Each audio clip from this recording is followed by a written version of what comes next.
Welcome to Two Dudes, One Movie Podcast, the podcast where two dudes dive into cinematic masterpieces from a different decade each week. From black and white classics to modern day blockbusters, we'll be covering it all.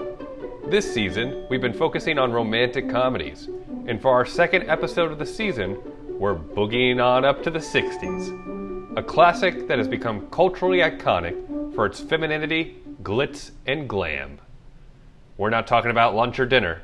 Rick, this is Breakfast at Tiffany's, starring Audrey Hepburn and George Peppard. Park, as usual, I'm going to give you a little summary. You ready? I look forward to these every week, Rick. Breakfast at Tiffany's is a story about two things that come together that try to make sense. Baked goods and jewelry. Girls and small guitars. We've seen them all colleges everywhere, Park. There's girls and small guitars. Ukuleles, commonly these days. Audrey Hepburn characters and creepy old men. A story of 60s New York City full of an authentic, diverse cast of characters. Wait. Sorry, Park, this doesn't make sense. Oh, I'm reading my intro to the book. Let me fix this real quick. An offensively diverse cast of all white characters in a fragile, patriarchal society. There we go, that clicks more. With Paul trying to tame his wild bronco Holly, this makes for a classic movie that maybe is deserving of a remake as the rest of them, and not untouchable as we once thought it was. Wow, Rick, what a recap. You're going in with the tea and the spice all in one recap. I did. I really chewed off a lot of that steak, didn't I, Park? I was hungry. You did. Well, just from your recap alone, it seems like we have a lot to talk about this week. Obviously, Breakfast at Tiffany's is an iconic film.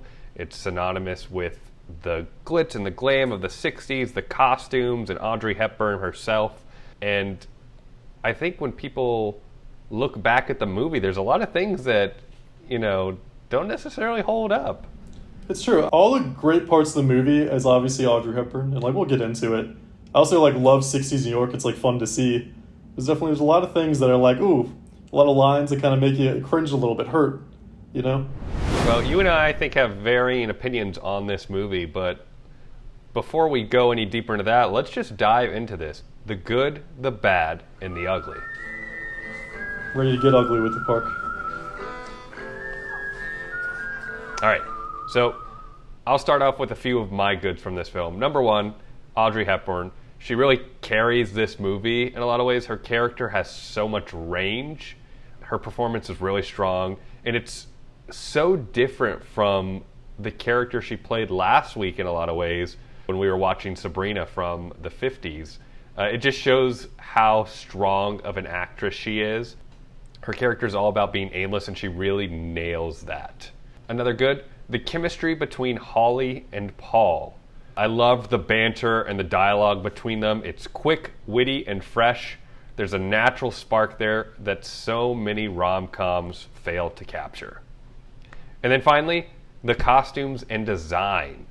What this movie's lasting impact on cinema and film may really end up being all about are those costumes, is that production design, even Holly's apartment, the way that it's designed and the chaos of it is so fun and fresh and unique, and you just can't not think of Audrey Hepburn and her classic black dress when you're thinking of Breakfast at Tiffany's, Rick. So those are a few of my goods. I would love to get into a few of yours.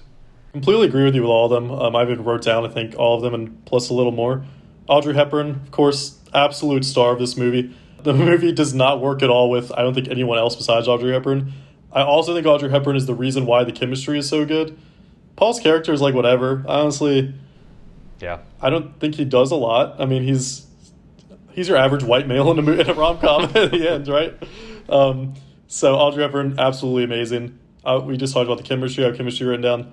Absolutely love Moon River. The song is a lasting presence in this movie. It feels like every other scene, there's some version of it going on in the background. Audrey Hepburn sings a little bit of it, which is honestly one of my favorite scenes, is Paul looking down at the fire escape and she's singing. How talented was that woman?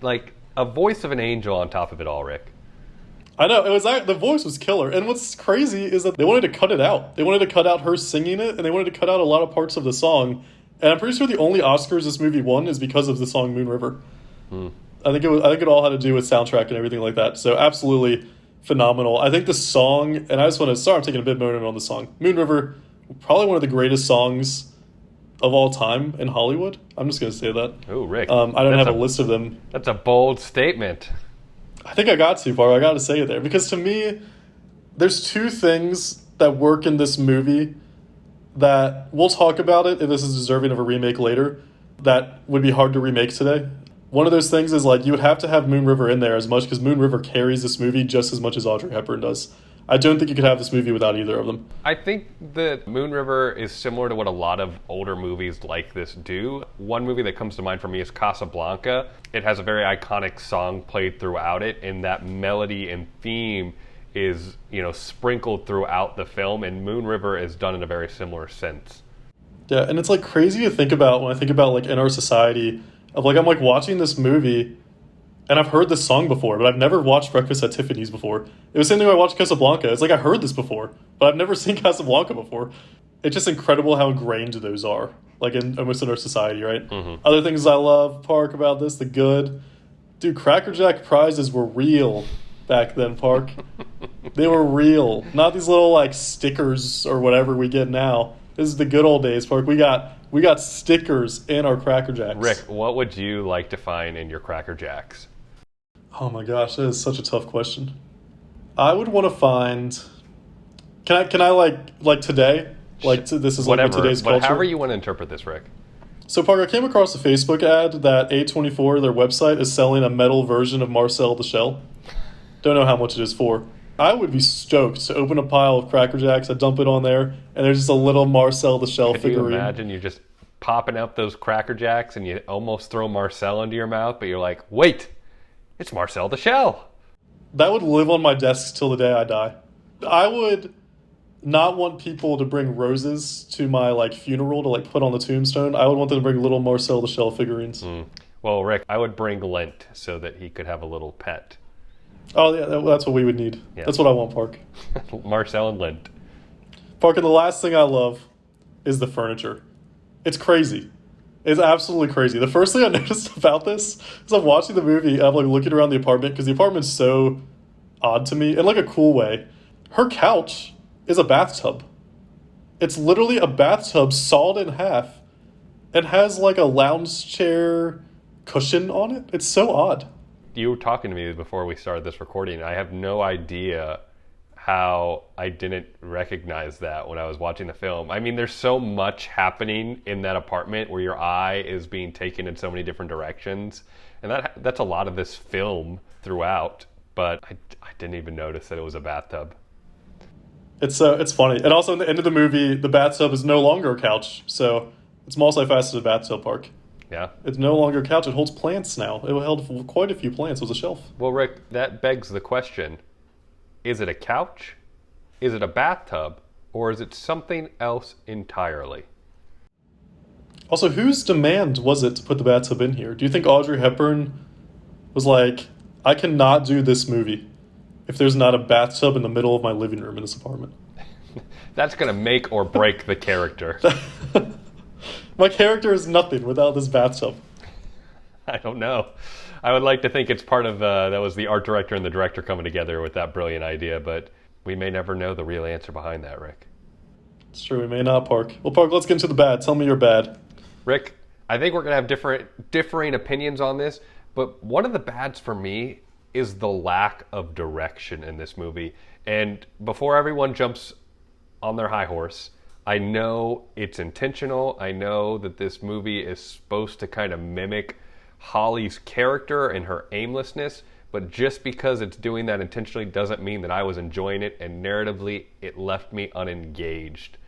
Not to say that I wasn't enjoying aspects of this film, but overall it just was hard for me to get through this, and the pacing felt incredibly slow because there was no real through thematic line, if that makes sense. And I can agree that the pacing is slow, and I guess I'll just put in my point right here, because I forgot to write that in my goods, because I wanted you to talk about that first. I defer my opinion because I love the lack of direction. I do agree that it should have been different. The pacing should have been a little faster.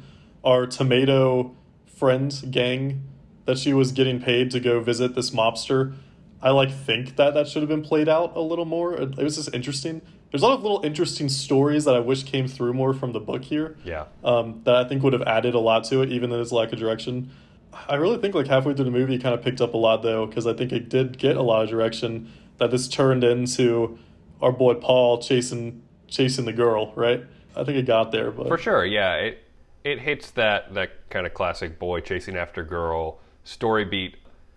And obviously, Paul's book in this movie, like his novel or his short stories that he's released, is called 9 Lives. The cat plays a very significant role in this film, which a cat has 9 lives, 9 different stories. And to me, it felt like it was different short stories put together. You know, they were just so random and off the wall, some of them, in ways. Like that whole getting arrested and... It's true. You know, it's just kind of wild and chaotic, and it's fun in a sense, and some of them are really fun, and then some of them just didn't work for me. And they could have made it funnier. I'll agree there too. Like you could use that randomness to be funny. Yeah. But they didn't. And you'll get here with their next point. They focused on a weird spots of being funny. Yes, and that is my second bad on the list, is the comedy. There's a lot of slapstick in this movie, and it doesn't really work. I mean, a few jokes gave me some chuckles, but there was nothing overtly clever about this film. And with a movie that is so aimless and going in so many different directions and allowing such crazy things to happen and to be shown on screen, for it not to land with the comedy, I think really hurt the film. And I think it's comedy for a different audience of a different generation. And I know slapstick hit a lot harder back in those times because people didn't see all of that the way that we're accustomed to media now. But at the same time, it doesn't hold up, in my opinion. Yeah, and I agree with that too. It makes me wonder, and I'll go to my bads here too, because my first bad is it's a poor attempt at slapstick comedy. And it just makes me wonder, was it kind of marketed, and like did people find a lot of things here funny like when they went to go see the movie? I don't know. Maybe they did. But it was odd to me. I related this feels like worse slapstick comedy than the worst Adam Sandler movies we've seen, right? Like there's great, I love Adam Sandler. I'm a big Adam Sandler guy. I find his comedy funny. Not for everyone, I understand that. Bad Adam Sandler movies are bad. Like Pixels is bad. Yeah. And this is worse attempts at like his brand of comedy than some of his worst movies, which honestly is saying something. Like Pixels, Grown Ups 2, these are not great movies. And these are not great attempts at comedy, even from in my opinion, a great comedy like actor Adam Sandler. So it's odd. My second point is creepy old dudes. Like, what is with this time period that are there just that many? And like, I know there's creepy old dudes in Hollywood today. Obviously, we've seen that played out in a bunch of different creepy ways. Like, I mean, there's a lot of Harvey Weinsteins out there. It was creepy. Like, I'm not talking about Paul. Paul obviously is older. He wasn't creepy in this movie. He didn't feel nearly as old as Humphrey Bogart did in Sabrina with Audrey. I agree. And I guess it's more of the type of character that they were trying to build around Holly, because I mean she's an escort, right? So like she would get with these older guys and they would pay her $50 to go to the powder room, which was to spend time with them. I understand that. And then the guys would because they're paying her $50 and jewelry and dresses and all this stuff, they were creepy because they felt like, oh, I gave you these things, I should get something out of it. Yeah. So I know that's where it comes from. It's just odd. It's so strange to me. Are people going to the movies in the 60s and laughing at it? Because to me, it just makes me feel uncomfortable. I have to agree with you there. I felt like at least it wasn't too focused on the last movie with Sabrina, where that was the relationship. Yeah. Fortunately, Paul felt like a much more organic relationship than last week's movie. Yeah, I completely agree. Park, let's dive into these uglies. Rick, I have one specific ugly, and I don't want to talk about it too much because it doesn't deserve the time in the sense, because it's just such a terrible characterization of a community and of people. It's the racist stereotypes of their upstairs neighbor, Mr. Yonoshi, I believe is how it was pronounced in the movie. It's just not appropriate. Anything revolving around his character just doesn't work by today's standards in the slightest. And just the physical comedy that they're poking fun of, the intellectual ability. I think he was wearing fake buck teeth in the movie. It was bad. It was just really, really weird and off-putting. So that's my ugly of this film. That does not hold up in the slightest, and it's pretty offensive in a lot of ways. And there's no reason. There's no development or reason. It's random clips. He has like no thematic reason even to be in this movie as well. Like it's just purely for like slapstick comedy and physical comedy, and it's just not appropriate. And in a way, I guess it's telling of the 60s. We've come a long way since the 60s in a lot of different ways. But I read movie reviews of this movie from the 60s, and people still thought it was weird. So, like, it's not just that we developed a lot. Like, it was weird back then, too. So, I don't understand. What, like, my ugly in here is why Mickey Rooney? Like, why? Like, what is this? What is the point of this character? I even think it's, like, it's offensive. And, again, like, we don't want to spend a lot of time about it.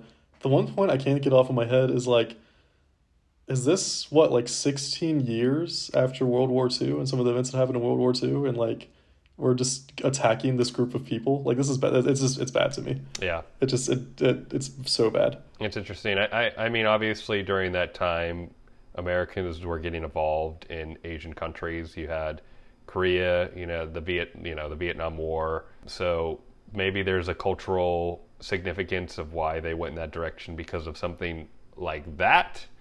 But I don't know, looking at it from today's lens and not having any sort of cultural connection to that day and age, it just doesn't work. Yeah, I completely agree. And I'll probably talk a little bit more of the Mickey Rooney parts of that later during my tea time. Also, something I'll dive in more during tea time in a few minutes, Park, is there's something off to me about how they did Holly's character. It seems like they had this idea for Holly's character in the book, and they wanted to represent her how they did in the book. There's a lot of tragic themes in her life in the book, and then they didn't get the actress they wanted, which I'll talk more about. So they got Audrey Hepburn, but I'm not sold her like poise and classiness as a character and like what she brings to characters. The whole like she used to be Lula Mae married to this Texas man. It's odd to me. So I feel like they should have done more structure around her character. So the reason why it's ugly is because of like what they did to the casting to me, and I guess I'll like dive into that later. So I guess we'll leave it right there now so we can I'll dive in a few minutes. So we're going to move into our new segment this season, Then and Now. So for those of you who don't remember or missed our first episode of the season, this is a new segment where we talk about the differences and similarities to the genre from then to now. That was something I felt like we didn't hit on quite as much as we would have liked in the first season, so we're dedicating our own segment just to that very thing. Rick and I've got a few things that I want to talk about. Park, let's dive into it. I wrote no notes for this, so I'll piggyback off you. First and foremost, this goes along with the aimlessness. Because of that aimlessness, this movie does feel very fresh in its structure. There are story beats that it does hit similar to most rom-coms. The guy and the girl ending up together, chasing after her. They almost don't work out towards the end, but everything else throughout the movie is so meandering and it's like a walk through the park, and you're just taking a bunch of different trails as you go through, and there's no rhyme or reason to a lot of it, but it's one continuous walk. And that's kind of how that feels.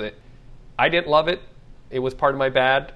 But I do have to admit, it's fresh, it's different. It seems to be something that the genre doesn't explore that often, at least from the rom-coms I've seen. Maybe as we continue throughout this season, we'll see some more of that, but it felt unique in its structure. I agree. I honestly feel like there's similar movies that, like, if they're made in this kind of unstructured way today, I wouldn't be shocked if I went to some indie film festival and like a little A24 came up before the movie started, and it was like a movie like this, because it's a cool idea. It's a fresh idea. It's still a fresh idea. Yeah. Moving on, and I feel like you have a lot to talk about with this. Let's talk about the patriarchy, Rick. let's talk about frickin' patriarchy. There's a couple lines of dialogue that I wrote underneath my note here, and I would, you brought it up. We were chatting about this, and it happens in the back seat of a cab, probably about 2/3 of the way through the film, when Paul is pronouncing his love to Holly, and he says, "I love you," and there's pushback because she has such a hard time committing and connecting to a specific person and that level of trust that she has in people. And she says, "What does that even mean?" or something along those lines. And then his response, "It means I own you." I love you, so I deserve it. I own you. It's so like, what? Oh my goodness. Rick, I always knew that love was about owning your significant other. So this is nothing new to me, but I guess that's right, Park. I don't know. I just never put it together. It's just how it goes, right? It's a weird exchange. It's weird. Yeah. So I think of it. It just feels like I wouldn't be shocked if after the credits there's a trailer for part 2, and this whole series of movies is a prequel to Handmaid's Tale. It's what? I also read a decent amount of reviews that people thoughts on this, and I read a few essays of people from 2010s that are kind of looking back on the movie. It's really weird how Holly sees herself as a wild bronco that can't be tamed, and then that's kind of how she portrays herself during the movie, and she states it a lot, that she's wild. I'm this wild person. I can't be tamed. I have no owner. And then at the end of the movie, Paul's pretty much I'm your owner, and then he hops out of the cab, and she's oh, he's right. I'm finally tamed. And then she goes after him. It's it's strange. It's a weird dynamic, and I think that is a relic of its time, that mindset, if you will. So it was kind of interesting to point out, to discuss a little bit.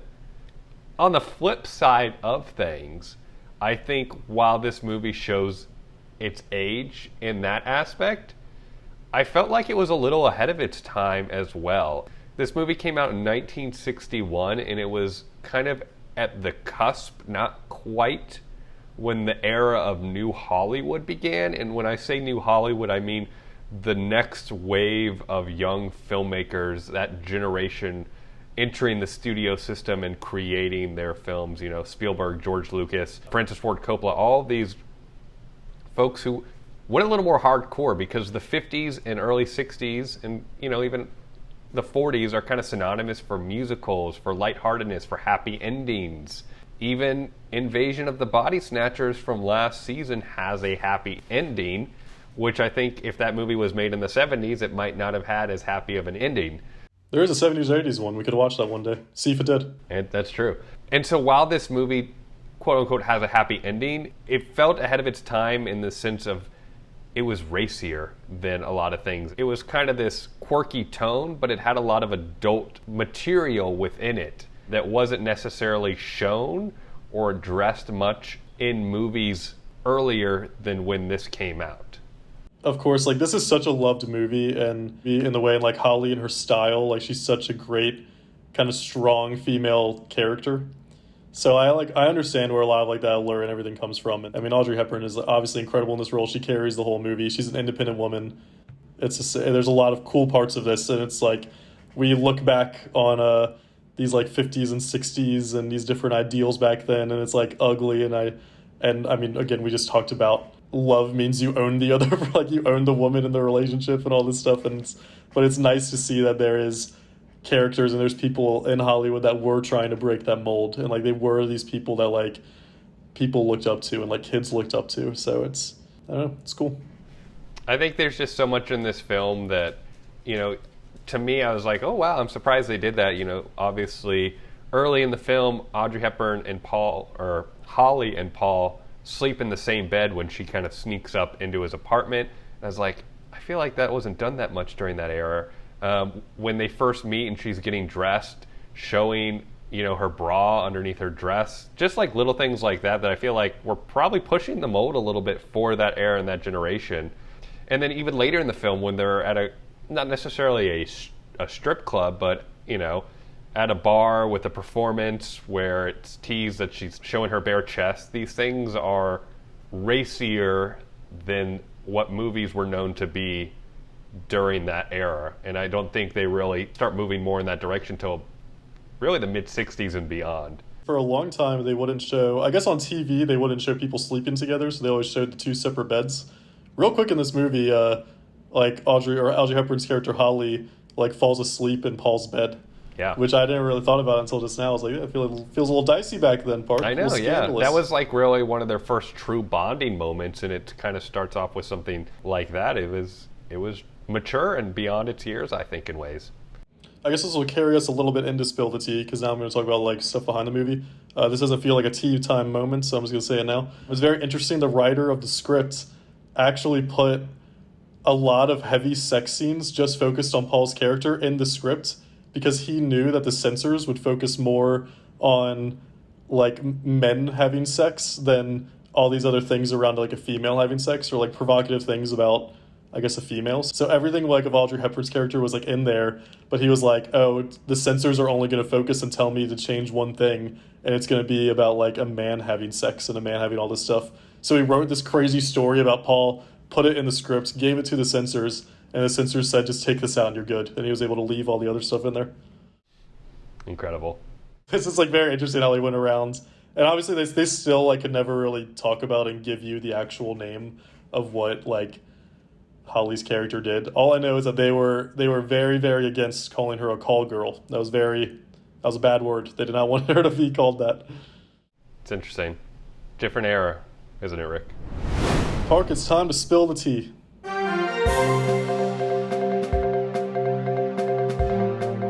Rick, go ahead. Spill it for me. So, Park, this role was originally written for Marilyn Monroe, and when the book was being written, I was kind of confused what I was reading, if it was the book, if it was the script, if it was the whole character of Holly. A lot of it is based on Marilyn Monroe's backstory. There's a lot of Marilyn Monroe. I'm just going to butcher this. I should have researched more. I'm sorry. I'm not an academic. I do enough research that I can just I can vomit them back up, You don't come to our podcast for historically accurate facts. You come to our podcast for whatever we say. That's true. And who knows what we say in the end. That's why. It's always a surprise. But anyways, I guess Marilyn Monroe has this backstory, and it is a pretty tragic backstory of Marilyn Monroe. I don't know enough to actually speak on it, so I'm not going to pretend like I do. I know that she had a different name. She had a rough backstory before what we know as her day as Marilyn Monroe. So it was kind of based on her backstory. It was kind of almost to be a tragedy in a way. The whole character of Holly, it's pretty tragic. I mean, there's a lot of, I think, things either the book or the original script said, and again, I'm not an expert on this, that alludes to Holly was kind of taken advantage of, and just a lot of different things that kind of mirror, at least to the writer of it, kind of mirrored Marilyn Monroe's life. This was going to be the piece that this is Marilyn Monroe's movie. This was written to be her magnum opus, her best movie, lifetime role. So I was a little confused. I don't think she turned it down. I think her agent did, because he didn't want her to be seen as a woman of the night, I'm pretty sure he said, or as a call girl or anything to do with that. So then their attention turned to Audrey Hepburn, who was what we saw last movie, when it was I think her second or third movie, up and coming star, absolutely leading lady, scene stealer. She was still cautious about how the role was. She was very worried about the role. I think there's a lot of pressures on set, so she actually lost a lot of weight on set, dangerously on the set. I don't know if she was pressured. I didn't read into it that much. So again, sorry if I'm either getting my facts wrong. This is at least what I saw. Her manager, I think, read the script and was initially against it, because he said that no one could believe she was a hillbilly from Texas.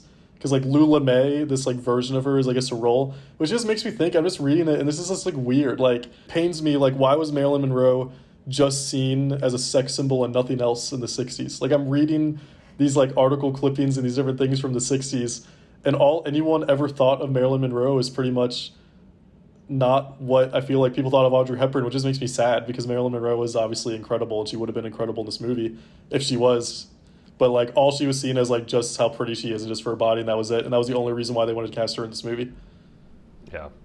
So that's why it's an ugly for me. It's because it's just the time, man. It's brutal. Yeah, and it's interesting. Obviously, you want to portray, even today, you want to portray a very specific image about yourself in the media, and the roles that you took back then really was the way you portrayed yourself in a lot of ways, because There wasn't the tabloids and e-news and all of this extra stuff or even social media where we got to know these actors and these stars outside of the roles that they played.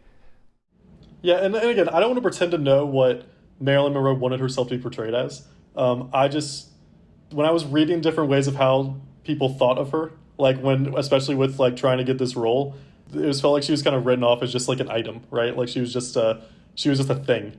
Whereas it felt like Audrey Hepburn was more of treated as, oh, this is a scene stealer, this is a star of a movie. It's interesting. I didn't think about the connection with Marilyn Monroe, but I feel like she really could have played this role really well. And I think she has very humble beginnings. It would have been more synonymous with the actual book version of the movie is what I was kind of researching. So they did restructure it a little bit around Audrey Hepburn and the different things that Audrey Hepburn brings. But Marilyn Monroe would have been closer to the actual book accurate, which is a little bit more of a tragedy than a rom-com type of deal. Yeah, Rick, speaking about that, why don't you dive into that a little bit more about a couple of the other major differences that were pulled away from the book? Because you brought them up to me earlier, and I'd love for you to share that with the audience. Honestly, the biggest one that really prompted my research was, and again, apologies if I'm butchering the name, Mr. Yunioshi, the white guy who played an awful, Asian caricature. It was not good, man. In the book, my understanding is that he was a decently important part, and it was a serious character in the book, and almost was this kind of caretaker almost to a young Holly who was trying to find her way and different things like that. Just a really nice part of the book. And it kind of brings me to my other tea time is literally a few years after the movie, Mickey Rooney really regretted his character. And then 30 years later in the 90s, they interviewed him again, and then he was very defensive, and he was like, oh, I had fun making it. I've traveled all around the world, and Japanese, Chinese, Vietnamese, they always tell me how much they love me. Literally, that's what he said. So it's what in the world? It's just weird, man. But yeah, it's a big difference. The book, I know it's all these different stories, so that's a difference too. I know the cat plays a bigger role in it. I think those are big things. In the end, I don't think it's necessarily a comedy, whereas this is a romantic comedy, right? For sure. In the end, again, this is a movie of a different time. But I just had some thoughts, All right, Rick. Well, I got a couple questions. So before we get into our little fun activity at the end of the podcast, I have a really important question to ask you. Give it to me, Park. I love questions. So, in the movie, for Holly's character, nothing bad could ever happen at Tiffany's. That's where she goes after her emotional distress. Normally after a night on the town, she ends up at Tiffany's. That's why it's called Breakfast at Tiffany's. My question for you is, what is your Tiffany's? Park, this is a hard one, Park. We live in a broken, cold world. Yes, we do. I'm going to go with... I'm a little stumped now. Rick, this should be an easy answer. It's an easy answer, Park? Yeah, the pod. The pod. This is where we come. Nothing bad happens in the pod. Nothing bad happens in the pod, Rick. We have control over what we talk about. Literally, we could do whatever we want in here. I was just going to go with Starbucks because I'm basic, Park. But the pod, that makes more sense. No, Rick, I want to hear your basic answer. It's Starbucks? Park, as we learned last season, I'm very... Nothing bad happens in Boston. That was the central theme, I think, of last season about Boston is the perfect place, the house on the hill. Wow. So I think Dunkin' Donuts is where I would go. Dunkin' Donuts. Specifically on a Boston street corner, though, right? Specifically on a Boston street corner. And if Ben Affleck is there, too, that's the dream. Sounds pretty nice, Rick. You know what my Tiffany's is? Give it to me. Is it Tiffany's? The back corner of Best Buy, where they have all of their Blu-rays because no one buys physical media anymore. But that is my Tiffany's. I go in there and I browse the movies that are on the shelves, and it takes me back to an earlier day, to a childhood when I was a young lad, going into Blockbuster on a Friday evening to pick out 2 movies to rent for the weekend. Whether we actually watched those movies, it's hard to say, but we always rented them. Parker, I think I have a little different one for you. I think I'm going to change my answer. Can I do that? Oh, Rick, that seems kind of against the rules, but I'll allow it this one time. I'm going to go with in Walt Disney World, they have a World of Coke ripoff from the actual World of Coke in Atlanta. Yeah. I'm just so not the Atlanta one. I've been to the Atlanta one. Chaos ensues in there. It's Atlanta. Everything goes wrong in Atlanta, right? Yeah. So, but the Disney one, you walk in, can have all the little sodas of your dreams for free. One of the few free things in Disney Park. I think it's still free. Going to Epcot, going into that little Coke place park, I just, nothing bad happened. Nothing bad could happen.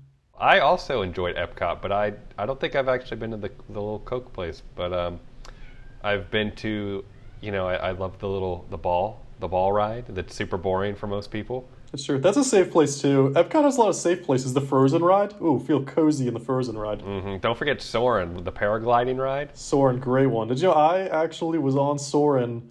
I went to the first public release of that ride park. It was wild. Rick, I was there when it first opened up too, pretty early on. I waited 4 hours to get on that freaking ride. And I just think in my life, there's not many things that I will wait 4 hours for. I don't know why I did it then. It's so funny because now, that's just such a basic, ride. Oh, I know. There's, never a wait. Slight tilting in front of a giant screen. It's just oh, man. They pump in, scents of, orange fields and everything. The things that we were entertained by back in our youth, Rick. Dude, Disney's a magical place. And, I mean, now if you go and you drink enough, it's still a magical place. You just got to drink. The one thing I always think about is I'm, chilling with my wife, having a drink, and they were just screaming kids with their families. And I was like, man, am I ever going to be I come to Disney and it just feels like this is the best protection against just not having children. And I was like, this is wild. All right, Rick, I'm going to ask you another question. And this one isn't on our notes, but it's something I know we wanted to talk about a little bit. So here we go. Give it to me. Do you believe Breakfast at Tiffany's should be remade? Oh, Park, I do. I really do. I don't think a lot should be remade. I don't like remakes by any means. I can't stand the non-creative Disney trend right now. Did you know I was on Disney Plus and I stumbled upon a National Treasure remake show? Yeah, they made a show, and it's without Nicolas Cage, so what's the point? Oh, what the heck? What in the world? So I'm tired. I do not like remakes by any means. Which, that being said, I really think this should be remade. I think it should be remade and it should be told more directly to the book. I feel like I need to read the book at this point because it seems like a really cool story. I feel like there's a lot of random things this movie alludes to the book, and I think it could I think it could do well. Rick, you look like a Breakfast at Tiffany's kind of guy. Dude, I think I am. Where that opening scene, Park, I just want to recreate it. I want to wear that black dress and all. Have that croissant, stare at that jewelry. Have your little cigarette holder mechanism. I don't even know what that's called. Can I put my gel my hair up to be the Rick, you can do whatever. You can do whatever you want, Rick. That's true. It's 21st century. There you go. Well, I'm going to counteract you on that. I don't necessarily think this movie should be remade. Who's going to fill Audrey Hepburn's shoes? She is so iconic in this role, whether it's her actual acting performance, which I think is really strong, but doesn't necessarily make it iconic. It's just the whole package of the movie with her, I think, is what makes it iconic. And I just don't know who you're going to put to fill that shoes. But that hasn't stopped Hollywood in the past, let's be honest. What actress would you put? That's actually really interesting. Oh, Rick. Sorry, we never thought about this before. No, we didn't. You really put me on the spot right now. I know. I don't know why the first person that comes to my mind, maybe because Barbie is Margot Robbie, but that doesn't seem like that would fit well. I don't know if it would fit with the... If I'm trying to make a movie on the book, hard to the book version, I don't know if it would fit with the book. Maybe it would. I'm not really sure. I don't know why Jennifer Lawrence came to my mind, but that also I don't think would fit. I think Margot Robbie would fit more than Jennifer Lawrence, if we're being honest. More than Jennifer Lawrence. I could see where you're going with Jennifer Lawrence, though, because she's kind of quirky, and she's kind of, at least in her persona in the media, kind of a little bit all over the place and eccentric, and that's somewhat of the tone of this movie. I think the book version, from what we were talking about, is a little more grounded, a little more serious than what this movie was, but I guess what I'm saying is I could see your thought process with her. I got another question that's also not in it. If you could rank actresses and actors of today, the legendary ones that we have today, last 30 years, Like, let's say, like, the baseline is one of the goats of acting, Meryl Streep. So, like, where do you think that Audrey Hepburn is, like, on this kind of platform? Like, if we really kind of put her up against some of the actors we have today. Are we just talking about performances specifically, or are we talking about who she as a person meant to filmmaking? Like, how are we categorizing this list? So I actually think it's unfair on her part if we say influence, because I think Audrey Hepburn, to me, obviously is more influence than we've seen in a lot of acting. So I'm just going to go acting. Acting itself. I don't think there's any doubt she would land somewhere in my top 10. I don't have a list that I've looked at all the great actresses. And I know that there are so many great actresses from this generation that I'm not even that familiar with, so I hate to really make that list and make that call, but just from the stuff that I've seen her in, from the different movies that I've watched of her in these past 2 weeks that we've done covering her, she has such a strong presence and such a great range, and she's just so magnetic on the screen that I can't help but think that she would land somewhere in my top 10. It's true. Also, talking about legendary actors, going back to what we just said of like who would you want to kind of play this character in a remake? If I could do like a mid-2000s remake, I'm doing Sandra Bullock. I think she could do well, honestly. I was thinking Anne Hathaway, like, for whatever reason when you first asked me that, but I was like, no, she's a little too old for this character at this point. But like, if you had gone back, 15 years and done this, I think Anne Hathaway could like pull it off. Well, Park, I see a question on here. This might be one that might take a minute to answer. If you had to name a cat, what would you name it? Not just any cat. Cat. The cat. The cat. If I had to rename Cat, if Holly came to me and said, Parker, what is Cat's real name? You're on the set of this movie. Yeah. You're like, I need a name for this cat at the end of the movie. What am I going to call it? I love the name Bartholomew. Or Bartholomew? Bartholomew. Oh, I like it, Park. Brick. It's just a long, fun name to say. And, you can go short for Bart. Park, I don't like cats, so I'd probably name it Roadkill. I'm just kidding. Oh I'm kidding. Well, Pete is swarming on our podcast now. I would do Joffrey. Joffrey? Yeah, Joffrey. I like that. That's a good one. Joff. Is Joff. Game of Thrones influencing this at all? Actually, Disney's like little internal coffee company, Joffrey Coffee. Oh, interesting. That's what inspired the name for me. Wow, so much Disney talk this episode, Rick. Did you know, Park? You could go, if you're in Disney, you could go to any little Joffrey's coffee stands, and they actually have some like liquor always on. It's like never on their menu, I don't think, but they like carry liquor if you want to spice up your coffee with a little liquor. Rick, I don't doubt that you would know that information. I have not. Coffee hurts the old tum-tum, so I can't do any of that. But you know, Rick. Yeah, I'm part of a Disney drinking Facebook group, Park. It's a great one. Are you now? It's funny. It's hilarious. So go on. I actually highly encourage. I don't think I've ever drank in Disney before. Dude, it's a time. There's one reason I solely go on Facebook still, and that is to view what people are posting in the Disney Day Drinkers Facebook group. Nothing's going to stop that middle class drinking binge, Rick. I feel like half of our income just goes to Disney in some way. What are we like? You pay for ESPN Plus, Park? Honestly. Paying for Disney Plus? What plus you paying for?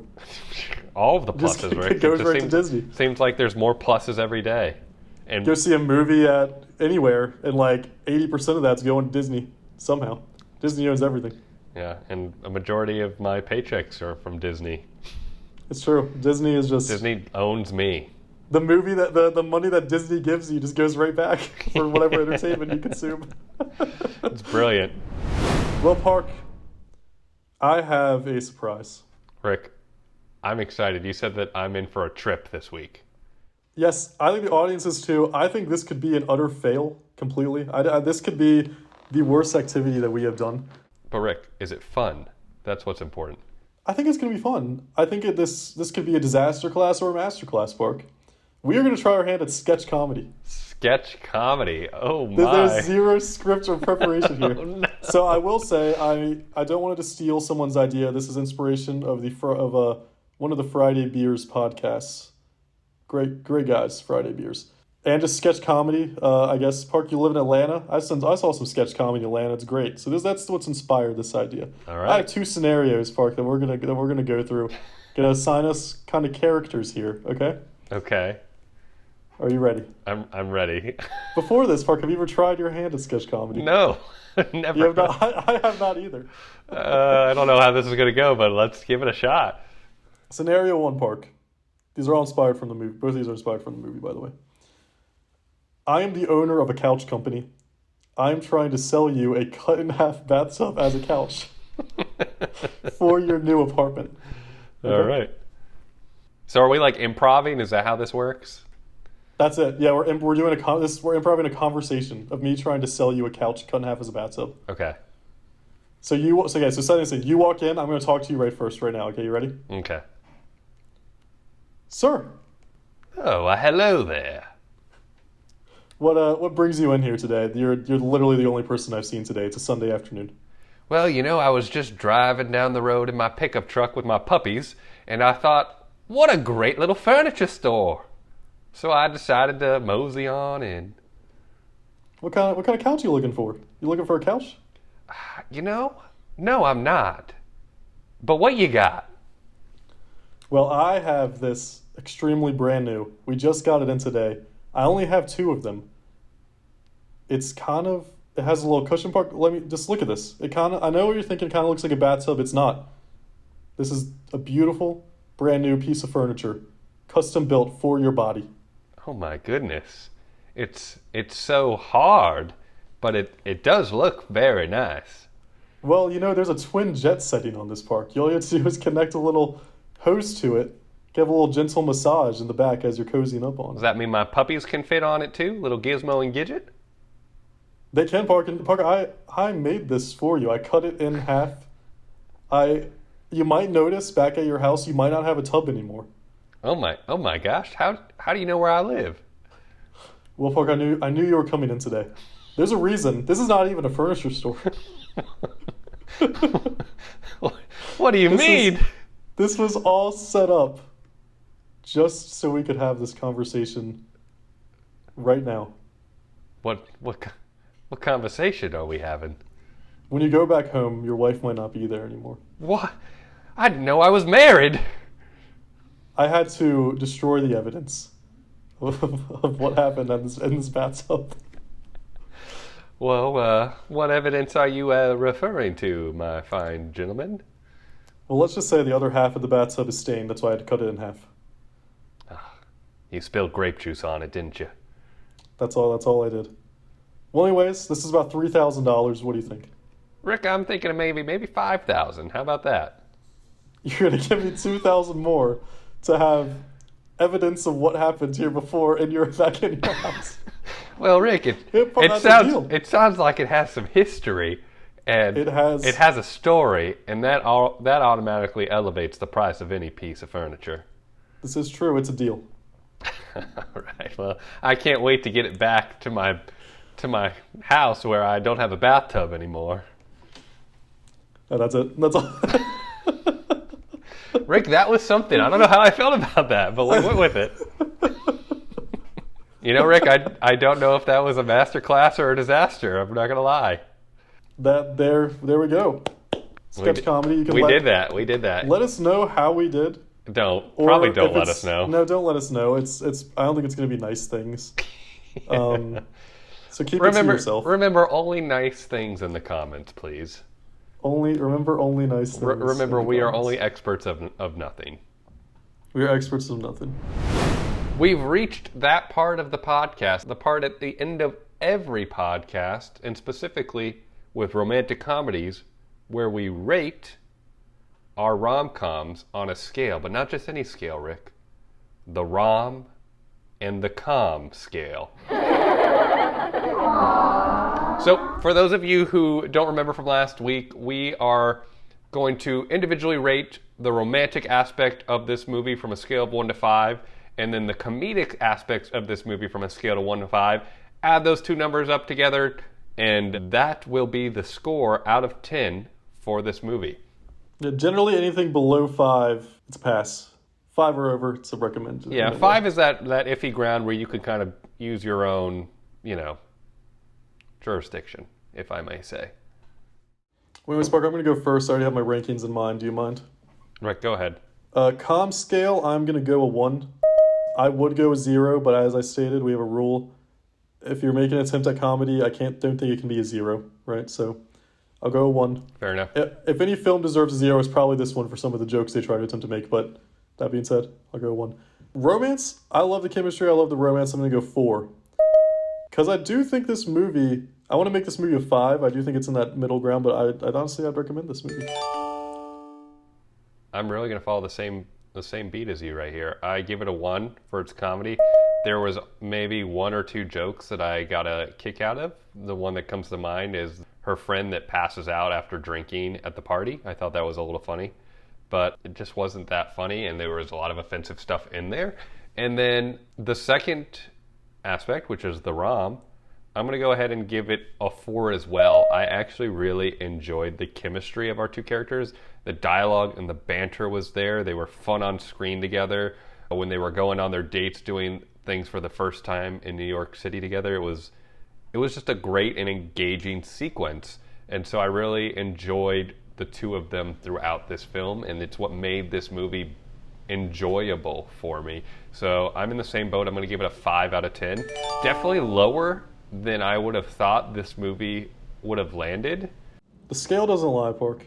Coming into it, I mean, obviously I didn't know anything about Breakfast at Tiffany's besides it being so big and iconic of a movie. And so I kind of expected to be blown away by it, and I wasn't. So a 5 out of 10 for me. And I am going to give it a recommend, but if it wasn't such an iconic piece of pop culture, I think I would pass it. But the fact that it's culturally iconic, and if you haven't seen something like that, I feel like I have to recommend it. If you haven't watched it, you should watch it. Personally, I don't think it's a rewatch, but...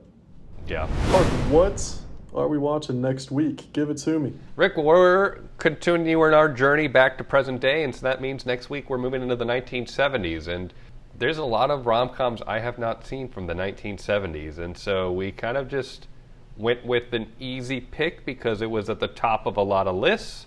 It won some Oscars. Rick, that movie is Annie Hall from 1977. I'm pumped. I mean, I just know that from what it looks like is Woody Allen took over the 70s. I feel like every other movie I saw on these lists was Woody Allen starring in. Yeah, it's Woody Allen and Diane Keaton. Diane Keaton, yeah. Which they also co-starred in another romantic comedy from the 70s that we talked briefly about, which was Manhattan. So these two, very well may be the kings and queens of rom-coms of the 70s. What the 90s was for Tom Hanks was the 70s for Woody Allen? That's a question we'll be asking ourselves. I'm going to be thinking about it all week. Maybe I'll have an answer for you next week, Rick. Love Woody. Well, that's going to just about do it for us this week. Thank you for listening to Two Dudes, One Movie Podcast, the podcast where two dudes dive into cinematic masterpieces from a different decade each week. From black and white classics to modern day blockbusters, we'll be covering it all. Until next week, guys, when we watch Annie Hall, we will see you then. Let me know what kind of prizes you're finding in your Cracker Jacks these days. Two Dudes, One Movie is an independently created podcast. Like, rate, follow, and subscribe wherever you listen. You can find the podcast on Spotify, iTunes, or wherever you get your podcasts. You can also find us on YouTube, where we will post full video recordings of each episode. And don't forget to follow us on Instagram at Two Dudes, One Movie Podcast. Thanks for watching.